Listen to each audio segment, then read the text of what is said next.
Bonjour la commune, j'espère que vous allez bien, j'espère que vous êtes au top parce que c'est très important. Il y a certaines personnes qui vont dire, il y a longtemps, très longtemps, elle n'a pas dit cette phrase-là. Alors, j'ai pas oublié la phrase. Hum, bref. Alors, comme vous le voyez déjà dans la miniature de YouTube, aujourd'hui, on va parler de l'estime de soi. J'ai fait pas mal de carousels sur l'estime de soi, confiance en soi. J'en parle un petit peu dans mes vidéos, mais là, je vais m'accentuer sur l'estime de soi. C'est quoi l'estime de soi? Eh bien, l'estime de soi, c'est la façon que tu te vois. C'est la valeur que tu te donnes. Comment tu te traites, comment tu te vois à l'intérieur de toi. Quel est ton discours intérieur à propos de toi, à ton sujet? Est-ce que ton discours intérieur est glorieux? Est-ce que ton discours intérieur c'est discriminant? L'estime de soi, c'est aussi ce que tu penses de toi. C'est comment tu t'évalues en termes de compétences, de qualité et de valeur personnelle. Une estime de soi positive est également associée à la confiance en soi, à l'acceptation de soi et aussi à la capacité à faire face aux défis de la vie avec une attitude positive. Alors, en gros, c'est ça et la définition de l'estime de soi. La deuxième question que je rencontre assez souvent, c'est comment savoir qu'on a de l'estime de soi? Eh bien, je suis là pour ça. Je vais vous donner 4 des signes qui peuvent vous montrer que vous avez l'estime de soi, que votre estime de soi est au top. Signe numéro 1, tu sais mettre des limites. Quand tu es quelqu'un qui sait mettre des limites, quand la personne dépasse les bornes, donc, et tu sais mettre les points sur les i, alors là, ton estime de soi est OK. Deuxième signe, tu sais dire non aux autres. Si tu es quelqu'un qui a du mal à dire non, ça, c'est un problème. Mais si tu vois que tu es quelqu'un qui sait dire non aux autres, qui sait quand dire non, quand dire oui, alors là, c'est un signe que ton estime de soi est au top. Troisième signe, tu es quelqu'un qui accepte les compliments. Tu n'es pas quelqu'un qui rejette les compliments. Donc, les personnes qui rejettent les compliments, cette personne a un problème d'estime de soi. Elle a un problème de confiance en elle. Mais si tu vois que tu es quelqu'un qui accepte les compliments, c'est un signe que tu as une confiance en toi au top. Quatrième signe, tu connais ta valeur. Tu sais ce que tu vaux. Donc, si tu connais ta valeur, tu sais ce que tu vaux, c'est un signe que tu as une estime de soi au top. La deuxième question que je rencontre assez souvent, c'est comment savoir qu'on manque d'estime de soi? Comme je l'ai déjà dit, je suis là pour ça. Alors, je vais vous donner 4 autres signes qui vont vous prouver que vous manquez d'estime de soi si vous êtes quelqu'un qui manque d'estime de soi, bien sûr. Signe numéro 1, tu te sens toujours inférieur face aux autres.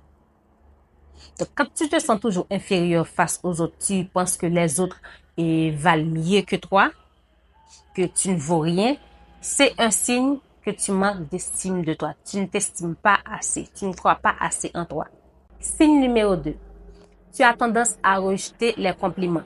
Donc, si tu es quelqu'un qui a tendance à rejeter les compliments, on te complimente et tu as bien animé, tu as bien fait ci, tu as bien fait ça, tu as bien parlé. Ah, c'est pas vrai, je ne crois pas, tu te moques de moi et tout le tralala. Alors là, il y a un problème. C'est un manque d'estime de soi. Il faut travailler là-dessus. Signe numéro 3, tu te compares toujours aux autres. Poison, poison, poison. Je le dis toujours. La comparaison est un poison pour vous. C'est un poison pour votre âme. C'est un poison pour votre mental. Ça va vous empêcher d'avancer. Au contraire, vous allez stagner parce que vous allez toujours vous accompagner, vous comparer. Est-ce que moi, je peux me comparer avec Alexandre Cormon? Non. Lui, il a des années d'expérience avant moi. Je ne peux pas me comparer avec lui. Au contraire, je peux dire que je peux prendre exemple sur lui, mais me comparer avec lui, non, jamais. Alors, évite de te comparer aux autres. Si tu es quelqu'un qui te compare toujours aux autres, c'est un signe que tu manques d'estime de soi. Quatrième signe, tu es quelqu'un de très indécis. Tu as du mal à prendre les décisions et tu traînes avec les choses et parfois c'est oui, parfois c'est non, parfois c'est je sais pas, peut-être et tout le tralala. Donc si tu es quelqu'un qui est comme ça, tu as du mal à prendre les décisions. Aujourd'hui c'est oui, demain c'est non, après c'est peut-être, je sais pas.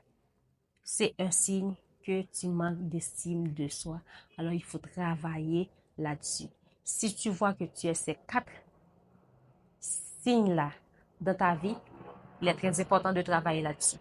Sinon, s'il te faut quelqu'un, je te dis que je suis là pour t'aider à retrouver cette confiance, cette estime perdue.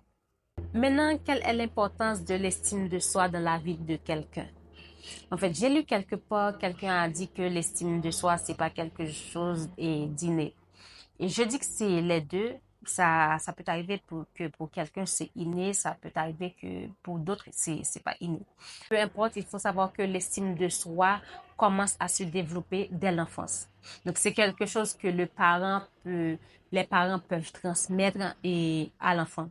Et ça peut arriver, il faut travailler son estime de soi jusqu'à l'âge adulte parce que l'estime de soi et on le sait tous, c'est comme les montagnes russes, ça monte, ça descend. Aujourd'hui, tu peux avoir ton estime de soi au top et demain, c'est au plus bas. Alors, c'est quelque chose qui se travaille au jour le jour. Il faut savoir aussi le fait d'avoir une bonne estime de soi aide à se fixer des objectifs et à être quelqu'un de persévérant. Quand tu as ton estime de soi au top comme ça, tu es quelqu'un de persévérant, ça va te donner envie de poursuivre tes rêves.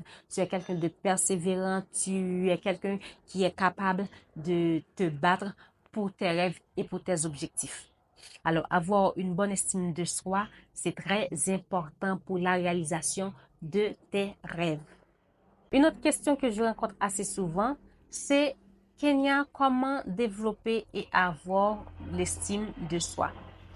Eh bien, il faut savoir que le développement de l'estime de soi est un processus individuel et c'est un processus qui peut prendre du temps. Alors, je me fais le plaisir de t'apporter 5 clés qui peuvent t'aider à avoir et à développer ton estime de soi.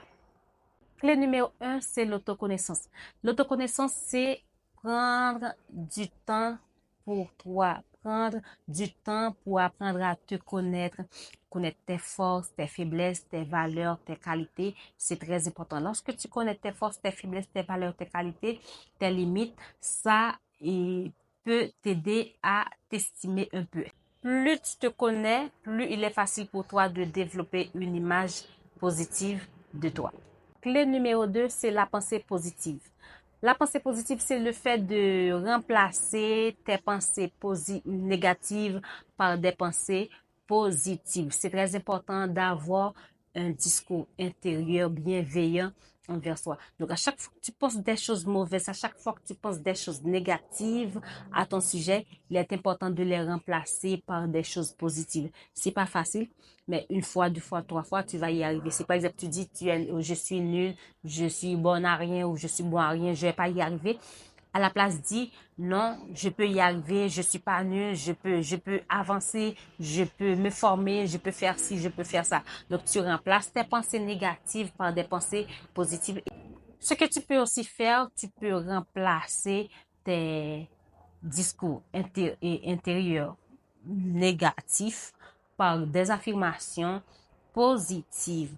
J'ai des tas de vidéos sur les affirmations positives sur Parfaire son monde. Tu peux toujours aller les écouter.